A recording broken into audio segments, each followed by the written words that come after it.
Hello everybody, I'm Glenda Wardle at the University of Sydney in Australia, and I've just got one small idea to share with you before we have our Plantpopnet workshop this week. The title of the talk is, what can we do with the plot images we take for Plantpopnet? We say in the protocol that we should take a downward facing photo of the plant community plot from above the herbaceous canopy at 1.5 meters vertical distance. And the photo will be used to document vegetation cover and revisit the community plots for details. Here are some example images from one of my transects at the Mount Anna Botanic Gardens in Australia. We can see that I'm sometimes not very good at getting it completely over the entire quadrat, and that there's some overlap. I've got a couple of quadrats laid next to each other. The images are quite variable in kind of the dimensions around the quadrat square.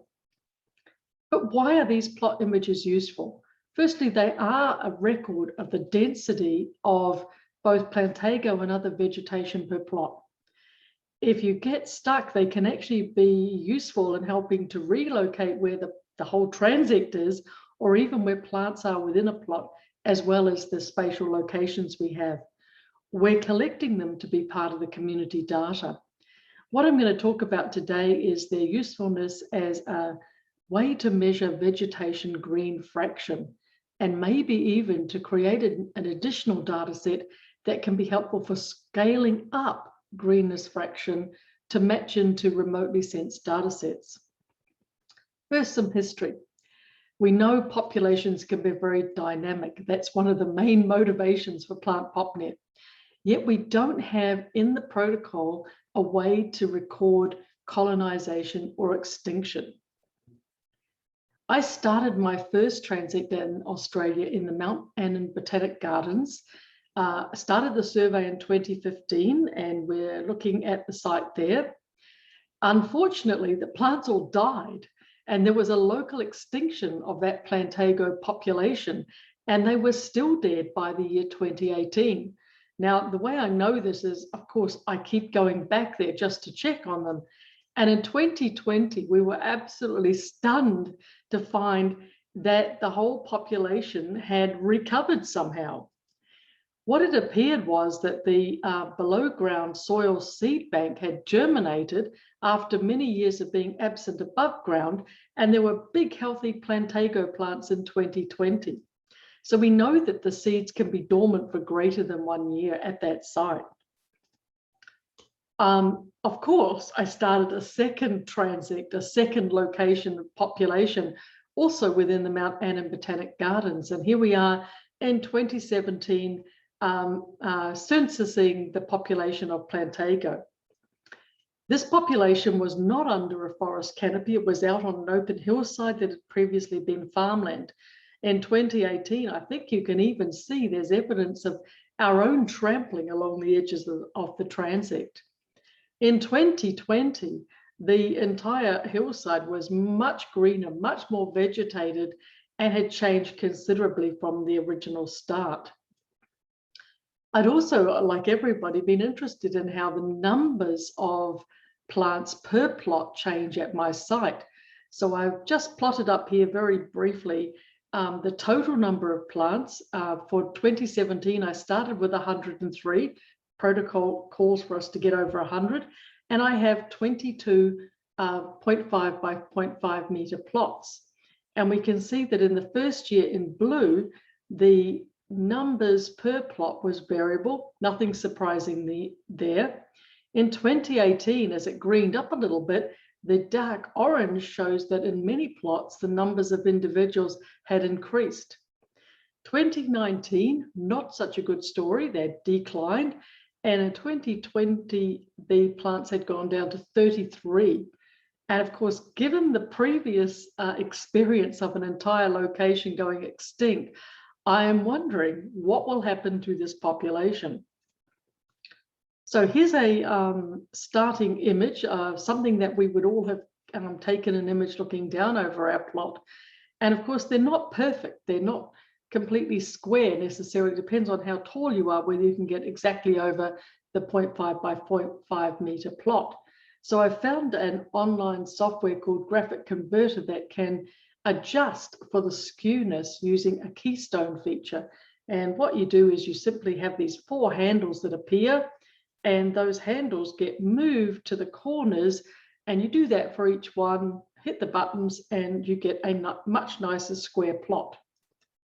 So here are my original 2017 images as submitted to Plantpopnet for the new transect that I've been following at MACD population. And I've always taken an image of each plot, knowing that they're quite variable along my transect. So taking them through that procedure of correcting for the skewness, I now have these images that are very, very square. You can see I use embossed metal aluminium tags to tag the plants, and there are many visible Plantago in these plots in 2017. These hillside has some management, so a slashing had taken place prior to the establishment of the transect, and another slash happened somewhere midway through our survey time.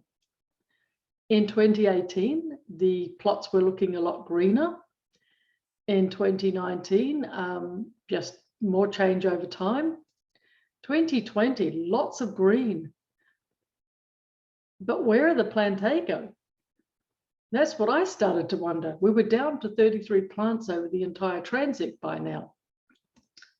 So looking at the same plots again for 2017, now I'm giving you the number of Plantago lanceolata plants per plot, starting with 5 in quadrat 1 and moving up to 8 in quadrat 21.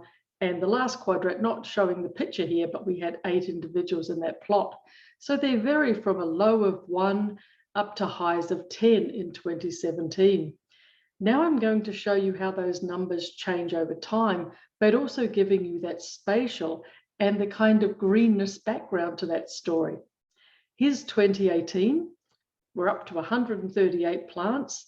So it's gotten a little bit greener, and it's gotten an increase in the number of Plantago plants.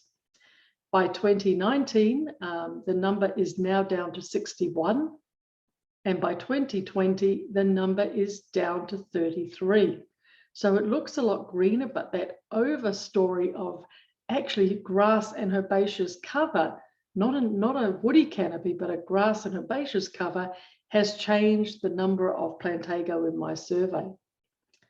So thinking about that, and based on my use of an online app in another project, I'm suggesting that we have an opportunity to use these images to understand that vegetation context. So Canopio app can be used on a smartphone, either iOS or Android. You stand above the plot, you take an image on your phone rather than a DSLR camera, and inside the app then it can calculate the percent cover in terms of the greenness. So it turns the image into black and white. Any live green vegetation appear as white pixels. So we're seeing the leaf here of Plantago that we were seeing in the original image, and all the other pixels are black. So the percent cover of green vegetation here is 27.4%. And there's a reference to that original publication documenting this app, which was designed for use in an agricultural context, and a link to the app itself. So now we're going to look at the Mount Annan Plantago transect plots with their green fractional cover percentages instead of the number of individuals. So plot 1 has percent cover of 26, that's green. And for example, this plot here has 25%. The average over all of them is 24%, and that's in 2017. In 2020, the average had gone up to 47%, and this is where the numbers of Plantago had gone down. So we can see that it's giving us a very good understanding of how much greenness is on that plot. And from that, I think it would be really useful to think about how that relates to the number of Plantago plants. So my proposal is to add an optional extra step to the protocol using this Canopio app to take an image for each plot and let that app record the percent greenness fraction. And it really only takes a few seconds in the field to do that for a plot. What I did here was I had those images already and I had to square them up by using the skewness correction, upload them to photos in my phone, and then use the app to estimate the greenness fraction and show those to you. And we can use this kind of an approach to explore how the values correlate with the vegetation cover that we already estimate per plot, or indeed, because it's a greenness fraction, there are now some high resolution Sentinel remotely sensed data sets that report on greenness fraction, and this might provide a way to scale up our data. Thank you very much.